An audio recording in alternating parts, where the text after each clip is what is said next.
Being a park ranger was supposed to be peaceful. Quiet days spent wandering trails, helping lost hikers, and enjoying nature. But this forest is different. It's not on any official map. Its name doesn't appear in any gag book. When the job offer came, the instructions were clear. Don't talk about the forest to outsiders. Don't ask questions. And above all, follow the rules. The forest isn't natural. The trees are too tall, their trunks twisted and blackened like they've been burned but never fell. The wildlife isn't right either. Some of the animals have eyes that glow in the dark, and their calls sound almost human.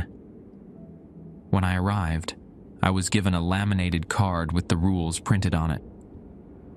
The ink looked fresh, as if it was rewritten often. My supervisor introduced me to a businessman from Ashenblade Industries, and he handed it to me with a weird smile. If you break the rules, you won't last the night, understand? I nodded, but I didn't understand. Not then. Rule 1. Stay on the marked trails between sunset and sunrise. Straying even a step into the brush is a death sentence. Rule 2. If you hear a child crying, do not approach. Do not try to help. Cover your ears and keep walking. Rule 3. If the forest goes silent, find the nearest tree with carvings on its trunk and stand under it until the sounds return. Do not look up. Rule 4. Avoid the northern ridge after dark. Something watches from the tree line, and it doesn't like to be seen. Rule 5. If you find a deer with antlers that spiral like corkscrews, do not make eye contact. If it follows you, run. Rule 6. The lake in the center of the forest is safe during the day. After dark, stay at least 50 feet away from the shoreline. Rule 7. If you hear your name whispered, do not answer. It isn't who you think it is. Rule 8. If you see lights in the trees, turn around and leave the area immediately. They aren't fireflies. When I first started, I thought the rules were a joke, a hazing ritual to freak out the newbie. But I followed them anyway. Something about the forest made me uneasy from the start. The trees towered overhead, their gnarled branches clawing at the sky. The trails were lined with moss-covered rocks and faint carvings in the bark of certain trees. Symbols I didn't recognize. It was quiet during the day, almost too quiet. No birds chirped, no insects buzzed. Just the faint rustle of leaves in the wind. By dusk, the air grew colder and the shadows stretched longer. I made sure to stay on the trail, just as the rules said. Around 9 p.m., the forest went silent. I froze mid-step, my heart pounding in my chest. The sound of my own breathing felt deafening in the sudden stillness. I remembered the third rule. Find the nearest tree with carvings and stand under it. Don't look up. I scanned the trees frantically, spotting one of the marked trunks about 20 feet away. The carvings looked older here, deeper, almost glowing faintly in the dark. I pressed my back against the tree, gripping my flashlight tightly, and waited. The silence dragged on for what felt like hours. Then, from somewhere deep in the woods, I heard it. The soft crunch of footsteps on fallen leaves. I clenched my jaw, forcing myself to stare straight ahead. Don't look up. Don't look up. The footsteps grew louder, closer, until they stopped just behind me. My breath caught in my throat as I felt a presence looming over me, heavy and suffocating. The air around me grew colder, and the faint rustle of fabric, like someone shifting their weight. Then, slowly, the sounds of the forest returned. Birds chirped faintly in the distance, and the wind rustled the leaves overhead. Whatever had been there was gone. I didn't move until my shift ended at dawn.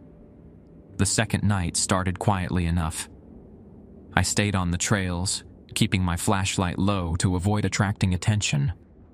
Around midnight, I spotted something moving through the trees ahead of me. At first, I thought it was a hiker, a figure with long limbs and a jerky, uneven gait. "Hello?" I called, breaking protocol. My voice echoed through the forest, but the figure didn't respond. I stepped closer, shining my flashlight on the figure. It stopped moving, its head tilting unnaturally to one side. Then, all at once, the forest went dark. My flashlight flickered and died, and the faint green glow of lights began to appear in the treetops. They looked like fireflies at first, small, flickering orbs of light that drifted lazily between the branches. But as they moved closer, I realized they weren't fireflies. The lights didn't flicker. They pulsed, like tiny beating hearts. And they weren't random. They were coming toward me. I turned and ran, ignoring the branches that clawed at my face and arms as I sprinted down the trail. The lights followed, their faint glow growing brighter. Closer. By the time I reached the ranger station, my legs were burning, and my lungs felt like they were about to burst. I slammed the door shut behind me, locking it tight. The lights hovered just beyond the windows, their glow pulsating in the darkness like a warning. Every night in the forest felt worse than the last. The rules kept me alive, but they didn't make me feel safe. Something was watching me out there, lurking just beyond the edges of the trail, waiting for me to slip up. I started to notice patterns. The same symbols carved into the trees appeared near areas where the rules were most strict. The northern ridge seemed to radiate a faint hum, almost like the forest itself was alive. One night, I found a scrap of paper tucked into the drawer of my station desk. It wasn't part of the laminated rules, but it was scrawled in the same handwriting. It read, "The rules aren't just to keep you safe. They're to keep it contained." I don't know what it is, but every time I step into that forest, I feel like I'm one mistake away from finding out. The third night began like the others, quiet, cold, and tense. I kept my flashlight low as I walked the marked trails, repeating the rules in my head. By now, they were burned into my memory, each one a lifeline in this strange and hostile place. It was just after 1 a.m. when I heard it, a child crying. The sound was faint at first, carried on the wind like a distant echo, but as I moved farther along the trail, it grew louder, more distinct. A high-pitched wail, full of desperation and fear. I froze, every instinct screaming at me to turn around. Rule 2. If you hear a child crying, do not approach. Do not try to help. Cover your ears and keep walking. But the sound didn't feel distant anymore. It was close, so close that I could almost hear the ragged breaths between the sobs. "Help me," the voice called, breaking into a sob. I clenched my fists, forcing my feet to keep moving. My heart pounded in my chest as I covered my ears and stared straight ahead. "Please," the voice wailed, "don't leave me." It was unbearable. Every step away felt like a betrayal. I had spent years protecting people, guiding lost hikers to safety. Ignoring this voice felt wrong, inhuman. But I kept walking. The crying continued, growing more frantic. "Don't go!" it screamed, the voice cracking with desperation. "Please, it's coming for me!" My resolve faltered. I stopped, my hands slipping from my ears as the sobs turned into a faint, pitiful whimper. Against every rule, every instinct, I turned around. The trail behind me was empty. No child, no footprints in the dirt, just the faint green glow of the forest and the towering, twisted trees. For a moment, I thought the voice had stopped. Then I heard it again, softer now, but closer. "Help me," it whispered. The sound came from the brush just off the trail. My flashlight flickered as I stepped closer, scanning the undergrowth. "Hello?" I called, my voice trembling. Something moved. The bushes rustled, and a small figure emerged, a girl no older than 8. Her face was pale, streaked with tears, and her wide, frightened eyes locked onto mine. "Please," she whispered, her voice barely audible. "It's going to get me." I stepped toward her, lowering my flashlight. "You're safe now," I said. "I'll get you out of here." Her lips trembled, and for a moment, I thought she was going to cry again. But then her face twisted into something else, a cruel, inhuman grin that stretched far too wide. Her eyes turned black, and her voice deepened into a guttural growl. "You shouldn't have stopped." The thing lunged at me, its movements jerky and unnatural. I stumbled back, barely managing to raise my rifle. The creature didn't scream, but the forest did. A deafening cacophony of distorted cries and howls erupted around me, reverberating through the trees. My flashlight flickered wildly, casting erratic shadows that seemed to twist and move on their own. I fired a shot, the crack of the rifle momentarily drowning out the noise. The creature flinched, its grin faltering, but it didn't stop. I turned and ran, sprinting down the trail as the sound of its uneven footsteps followed close behind. The green glow of the forest intensified, pulsing like a heartbeat, and the air grew colder with every step. I reached a marked tree and pressed my back against it, my chest heaving. The forest fell silent. I didn't dare move. My hands shook as I clutched the rifle, my eyes fixed on the trail ahead. The creature appeared at the edge of the trail, its body contorted and twitching. It stared at me with those black, empty eyes, tilting its head like it was waiting for something. The symbols on the tree began to glow faintly, their light casting strange patterns across the ground. The creature hissed, its grin twisting into a snarl, and then it turned and disappeared into the darkness. The forest remained silent for a long time after that. I didn't tell my supervisor about the night's events. What was I supposed to say? That I almost died because I broke the rules. That I was too weak to ignore the sound of a crying child. The laminated card felt heavier in my pocket now, a constant reminder of my mistake. The fourth night was colder than the others, and the green glow seemed brighter, more alive. The air buzzed with static, and I felt the weight of unseen eyes following me everywhere I went. I stayed away from the northern ridge, just as the rules demanded. But the hum that radiated from that direction seemed louder tonight, almost like it was calling me. The laminated card was starting to wear around the edges, the ink smudged from how often I'd pulled it out, rereading it like it might reveal some hidden wisdom. Rule 4 had been on my mind all day. Avoid the northern ridge after dark. Something watches from the tree line, and it doesn't like to be seen. But what about during the day? I'd spent my first few shifts carefully avoiding the ridge, keeping my distance from its looming presence.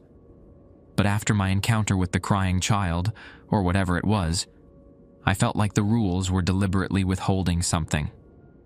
The ridge called to me in a way the rest of the forest didn't. The air seemed heavier near it, the hum deeper, resonating in my chest like a second heartbeat. I told myself it was curiosity that led me there as the sun rose on day 4. But maybe it was defiance. By midday, the ridge came into view. The trees here were different, taller, blackened like they'd been scorched by fire. Their branches clawed at the sky, gnarled and twisted. The ground beneath my boots felt softer, like it had been churned up recently, and patches of moss glowed faintly in the daylight. The air grew colder as I climbed, the hum growing louder with each step. When I reached the top, I stopped and scanned the tree line. The forest below stretched out endlessly, a sea of dark green and black. But something about the ridge itself felt off. The trees here stood unnaturally still, their leaves unmoving despite the faint breeze. Shadows pooled around their bases, darker and deeper than they should have been. In the center of the ridge was a clearing, empty except for a circle of stones arranged in a pattern I didn't recognize. I stepped closer. As I approached the stones, I noticed something strange. The shadows cast by the rocks didn't match their shape. They stretched long and sharp, forming jagged patterns that moved, even though the stones didn't. A faint whisper tickled the edge of my hearing, too soft to make out. It came from the tree line, weaving through the hum like a thread pulling at my thoughts. "Hello?" I called out, immediately regretting it. My voice sounded small, swallowed by the stillness. The whisper stopped. For a long moment, nothing happened. The forest held its breath, and I felt the weight of unseen eyes pressing down on me. Then, from the corner of my eye, I saw it. A figure standing just beyond the tree line. It wasn't human. The figure was tall and impossibly thin, its body wrapped in what looked like layers of shadows that shifted and flickered like smoke. Its head tilted unnaturally, and though it had no face, I could feel it watching me. I froze, my breath catching in my throat. My rifle felt useless in my hands. The figure stepped forward, its movements slow and deliberate. It didn't walk so much as glide, its feet never touching the ground. I backed away, but my foot caught on one of the stones, and I stumbled into the center of the circle. The air around me changed instantly. The faint green glow of the forest turned a deep, pulsing red.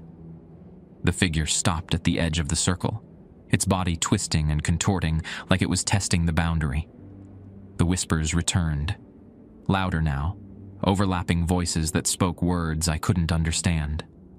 They poured into my mind, each one like a needle driving deeper into my skull. The figure raised one long, shadowy arm and pointed at me. I scrambled to my feet, my heart hammering in my chest.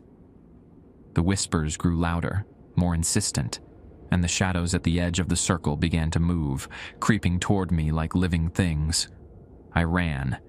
I didn't know where I was going, just away.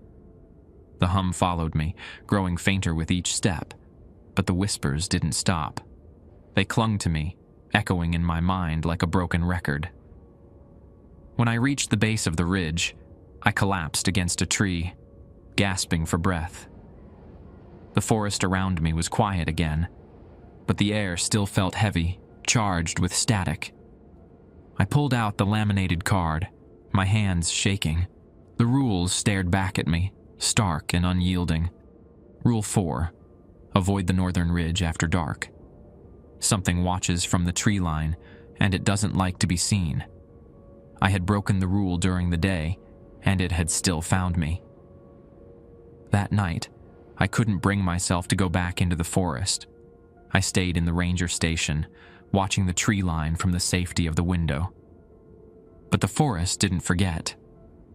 Around midnight, the lights in the station flickered, and the air grew cold. The whispers returned, faint at first, then louder, rising to a deafening crescendo. When I looked outside, I saw them, shadows moving between the trees, their shapes twisting and writhing. They didn't step onto the trail, but they didn't need to. They were waiting for me to break another rule. The whispers didn't stop. Even after the shadows vanished from the tree line and the lights in the station flickered back to normal, they lingered. Soft, overlapping voices that scratched at the edges of my thoughts. They were faint during the day, just low enough to make me question if I was imagining them. But at night, they grew louder. I couldn't sleep.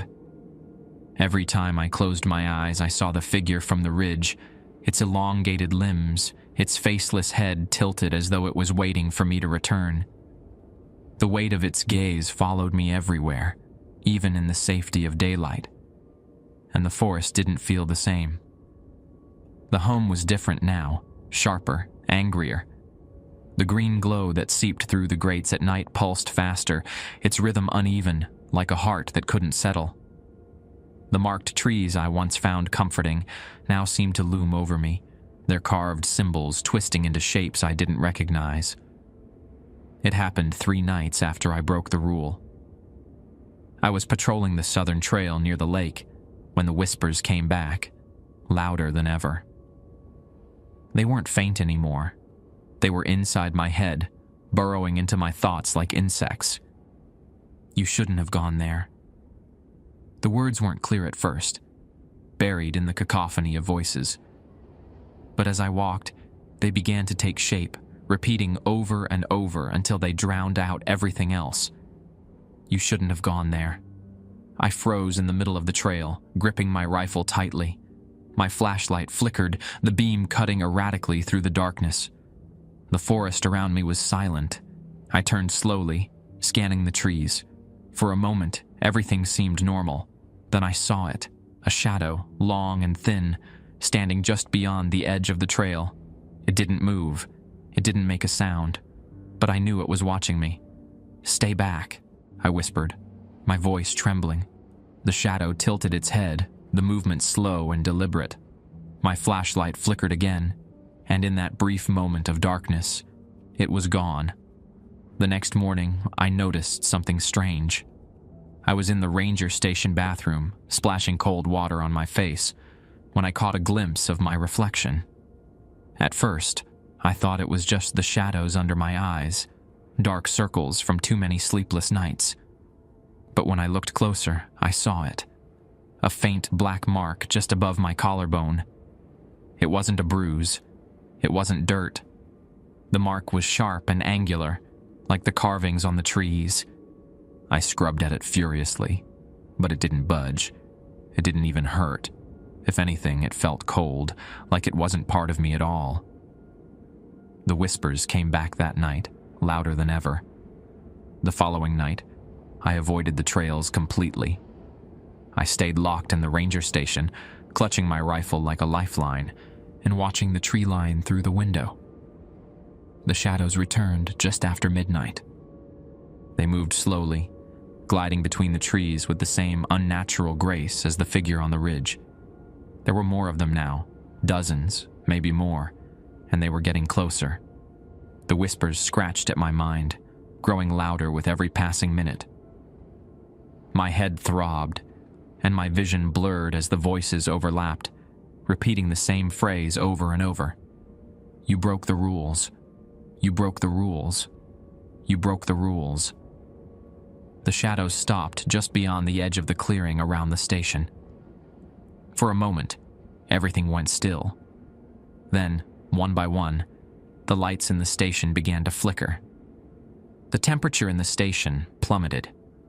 My breath fogged the air as I backed into the corner, gripping the rifle so tightly my hands ached. The whispers stopped abruptly, replaced by a deafening silence. And then I saw it. The shadow from the ridge. It stood in the center of the clearing, taller and darker than the others, its faceless head tilted toward the station. The shadows around it seemed to ripple and writhe, bending toward it like they were drawn to its presence. It raised one long, jagged arm and pointed at the window. The glass began to crack, thin fractures spreading outward like spider webs. I didn't wait to see what would happen next. I grabbed the laminated rules card from the desk and ran, bursting out the back door and into the forest. The forest was alive. The hum was deafening, vibrating through my bones with every step. The green glow pulsed erratically, casting twisted shadows that danced across the trees. The whispers returned, screaming in my head like 1,000 voices all shouting at once. Behind me, the shadows followed. I could hear them moving through the trees, their distorted shapes flickering at the edges of my vision. The figure from the ridge loomed just behind them, its elongated limbs stretching unnaturally as it glided closer. I ran blindly, my lungs burning and my legs threatening to give out. The rules card was clenched tightly in my fist, the edges cutting into my palm. I didn't stop until I reached one of the marked trees. The tree's carvings glowed faintly as I collapsed at its base, pressing my back against the trunk. The shadows stopped just beyond the tree's glow, writhing and shifting, as though they were held back by an invisible barrier. The figure from the ridge stood among them, its head tilted in that unnatural way. The whispers stopped, and the hum faded into silence. The figure raised its arm again, pointing directly at me. For a moment, I thought it would step closer. But then it lowered its arm, and the shadows began to retreat, melting back into the forest. The figure was the last to leave. It lingered at the edge of the tree's glow, its head tilting one final time before it disappeared into the darkness. When I returned to the station, the black mark on my collarbone had spread. It now stretched across my chest in jagged, angular lines, pulsing faintly with a cold green light. I didn't know what it meant, but I knew one thing for certain. The forest hadn't forgiven me, and it never would. The mark was cold, like frost had seeped into my skin. It stretched across my chest in jagged, unnatural patterns, pulsating faintly with a sickly green light. No amount of scrubbing could remove it. I tried water, soap, even a knife in a moment of desperation. But the lines remained, unyielding and unchanging. At first it seemed harmless. It didn't hurt, didn't itch or sting. But I could feel it growing, not just across my body, but inside me. I started waking up in strange places, far from the ranger station, with no memory of how I'd gotten there.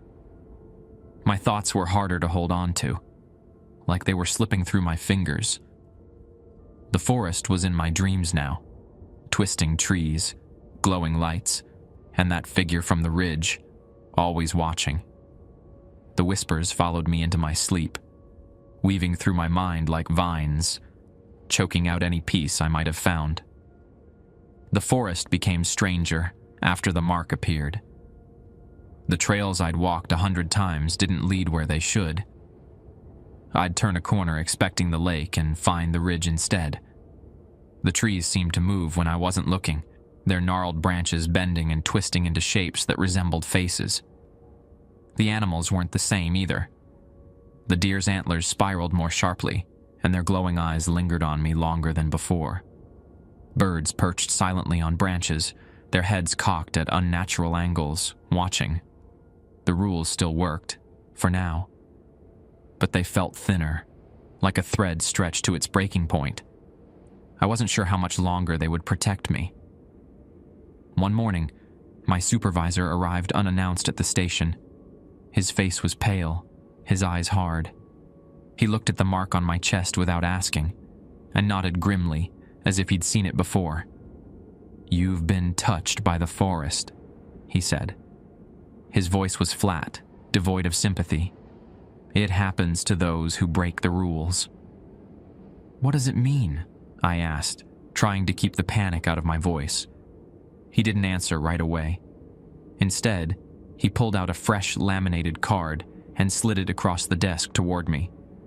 The rules were the same, but at the bottom, a new line had been added. Rule 9.